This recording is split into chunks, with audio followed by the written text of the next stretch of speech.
ધંધુકાથી ભીમનાથ મહાદેવની 13મી કાવડ યાત્રાનું ભવ્ય પ્રસ્થાન। અમદાવાદ જિલ્લાના ધંધુકાના મહાકાળી મંદિરથી આજે પવિત્ર 13મી કાવડ યાત્રાનું ભવ્ય પ્રસ્થાન સંતો મહંતોના હસ્તે કરવામાં આવ્યું હતું। હર હર મહાદેવ અને બમ બમ બોલેના જયઘોષ સાથે કાવડ યાત્રામાં ભક્તિમય માહોલ સર્જાયો હતો।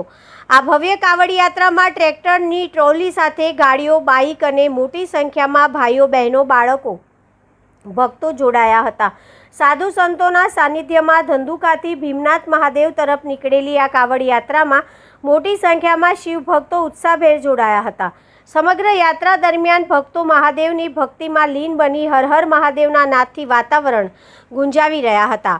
આ પવિત્ર કાવડ યાત્રા શ્રદ્ધા, ભક્તિ અને એકતાનો અનોખો સંગમ બની હતી। શિવ ભક્તોમાં યાત્રાને લઈને ભારે ઉત્સાહ જોવા મળ્યો હતો। Reporter CK Barad. Upendra Singh Chavda, Kavadiya group Dhandhuka, Aastha foundation Dhandhuka, Dhandhuka युवा ब्लड डोनर ग्रुप। 12 वर्ष से कावड़ यात्रा चालू है। 13मा वर्ष में हमारी कावड़ यात्रा चालू है। धंधुका पूरी धरा ऊपर थी हमारी कावड़ यात्रा निकले थे। भीमनाथ महादेव जो अति प्राचीन 5500 वर्ष करता जूनू मंदिर है।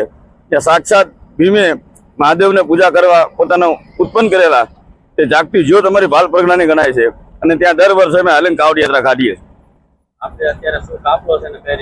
અમારે દરેક ગામડેથી ટ્રેક્ટરો આવ્યા છે, માતાજી આવ્યા છે, વડીલો આવ્યા છે, ઉંમર લાયક છે। આ તમે જોઈ શકો છો આજે 70 વર્ષના તો પોતાના ઉત્સાહથી બધા ચાલીને આવે છે। 16 કિલોમીટરની યાત્રા છે આજે અને લગભગ આગળથી અમારા ઘોડેસવારી પણ આવે છે, બાઇક પણ છે, 4 વ્હીલો પણ છે। એટલે અમારા બાલ ધંધુકામાં આજે અનેરો ઉત્સાહ છે અને ભીમનાથ દાદાની સદાય ઉપર કૃપા છે। આ કાવડ યાત્રામાં આપણો શું મોટો ઉદ્દેશ બસ સનાતનને સાધે એવા કામ કરવા અને હર હંમેશ સનાતન ઉજળો રહે અને આપણા ધર્મ પવિત્ર રહે, તમારો ઉદ્દેશ છે। જય ભીમનાથ।